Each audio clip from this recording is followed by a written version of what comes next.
Demi nama Bapa dan Putra dan Roh Kudus. Amin. Maria diberi kabar oleh malaikat Tuhan bahwa ia akan mengandung dari Roh Kudus. Salam Maria, penuh rahmat Tuhan sertamu, terpujilah engkau di antara wanita, dan terpujilah buah tubuhmu Yesus. Santa Maria Bunda Allah, doakanlah kami yang berdosa ini, sekarang dan waktu kami mati. Amin. Aku ini hamba Tuhan, terjadilah padaku menurut perkataanmu itu. Salam Maria, penuh rahmat Tuhan sertamu, terpujilah engkau di antara wanita, dan terpujilah buah tubuhmu Yesus.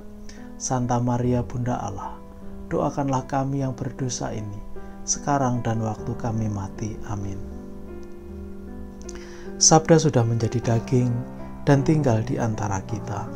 Salam Maria, penuh rahmat Tuhan sertamu, terpujilah engkau di antara wanita, dan terpujilah buah tubuhmu Yesus.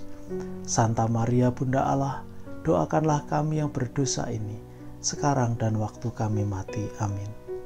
Doakanlah kami ya Santa Bunda Allah, supaya kami dapat menikmati janji-janji Kristus.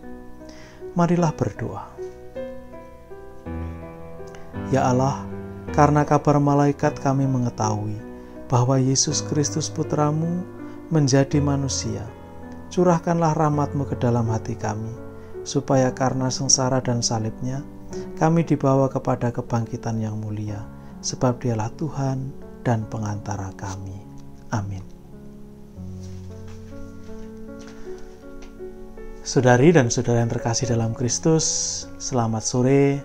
Bertemu kembali dengan saya, Romo Paulus Warisantoso. Kita melanjutkan perjalanan berjalan bersama Bunda Maria. Sebelum kita melanjutkan perjalanan kita bersama Bunda Maria, saya ingin bertanya kepada Anda sekalian.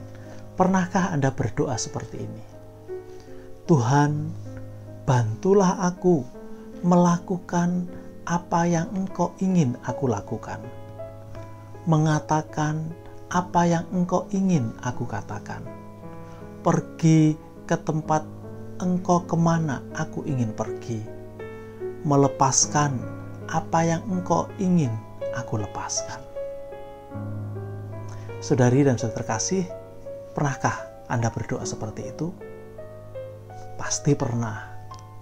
Mungkin rumusannya berbeda. Mungkin rumusannya tidak seperti ini. Sadarkah Anda semua ketika berdoa Bapa kami, ada satu bagian, jadilah kehendak-Mu di atas bumi ini seperti di dalam surga. Thy will be done. Itu sebenarnya intinya sama.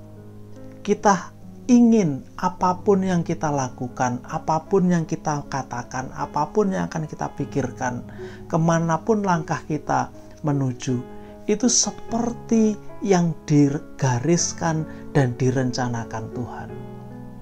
Hebat sekali. Kalau itu keluar dari hati yang paling dalam dan bukan karena hafalan saja, itu seperti apa yang diungkapkan oleh Bunda Maria nanti pada bagian ini, atau bagian mungkin kalau tidak selesai hari ini, besok saya katakan bagian kedua kabar gembira, di mana Bunda Maria berkata, jadilah kehendak-Mu. Aku ini hamba Tuhan, terjadilah padaku menurut perkataan-Mu itu. Luar biasa, sebuah keterbukaan hati yang luar biasa.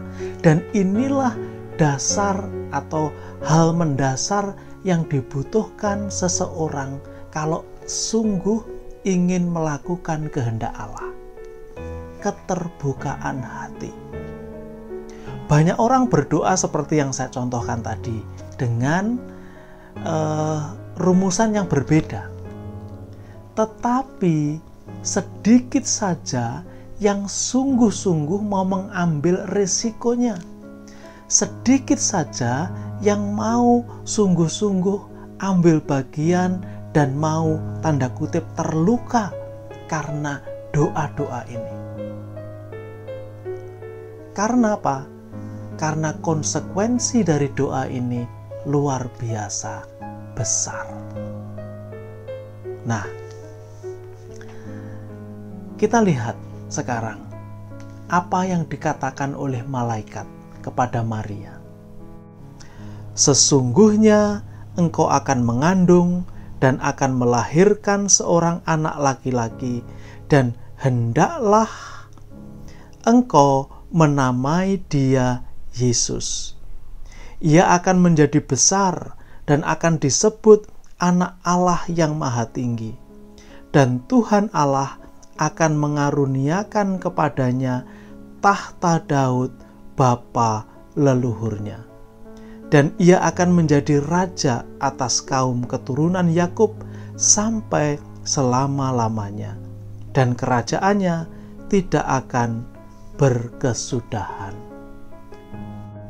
Inilah yang menjadi misi Maria. Dia akan melahirkan seorang, tanda kutip, anak raja. Menjadi raja kelak.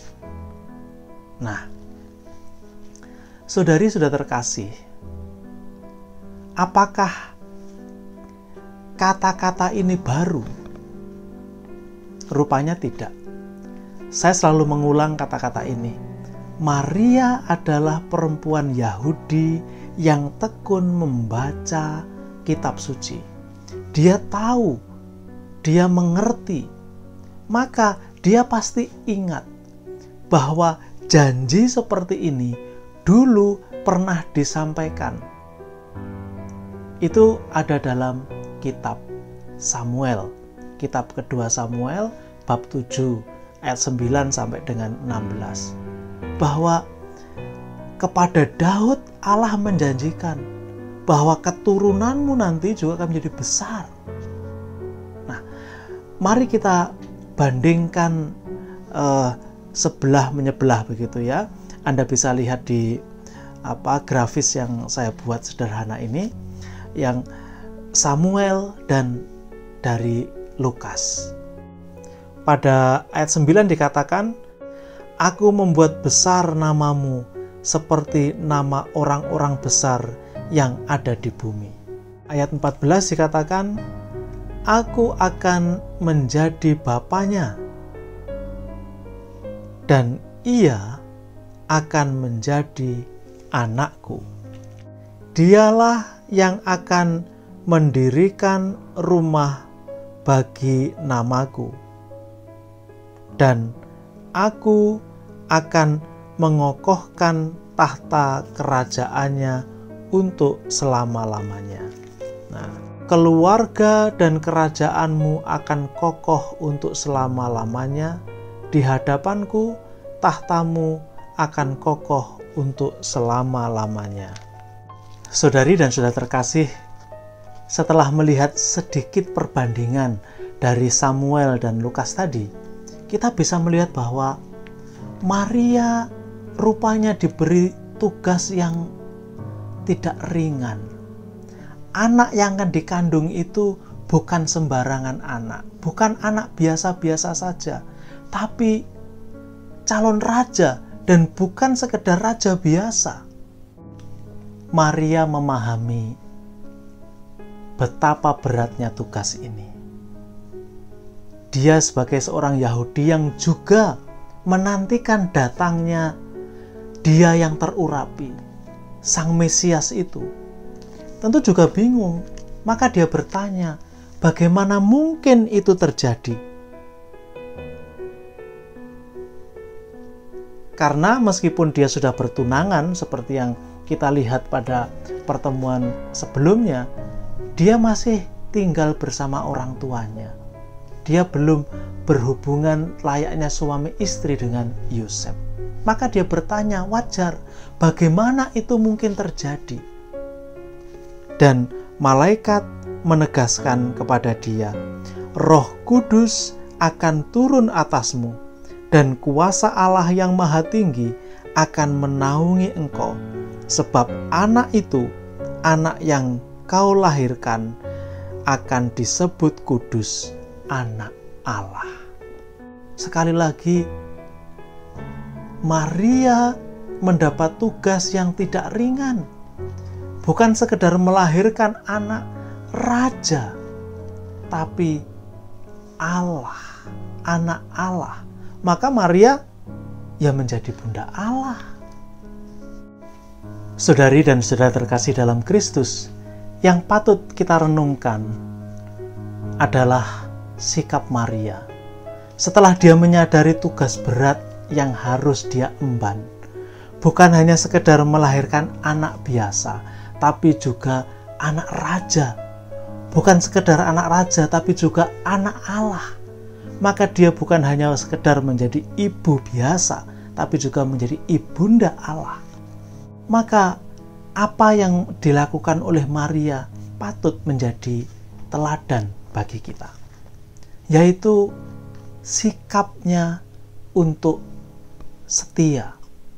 Nanti akan kita lihat pada pertemuan berikutnya, Maria dengan lugas menjawab, "Terjadilah padaku menurut perkataanmu itu, karena aku ini hamba Tuhan." Nah, Maria konsekuen. Sekali dia mengatakan iya, dia menjalaninya dengan penuh gembira. Iyanya Maria bukan basa-basi. Dia tidak pernah mengeluh. Meskipun dia mengalami kesulitan karena janji, karena sudah berkata iya, Maria tetap menjalani dengan gembira, sepenuh hati. Nah, bagaimana dengan kita?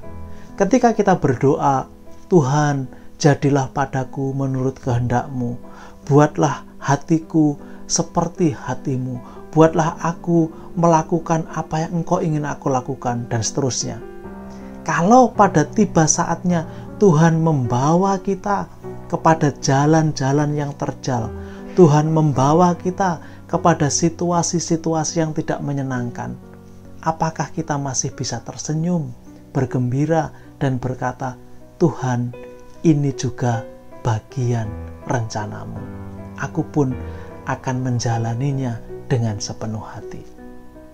Semoga apapun yang kita hadapi, apapun yang kita lakukan, semuanya terarah kepada janji yang kita ungkapkan kepada Tuhan untuk melakukan kehendak-Nya dalam hidup kita.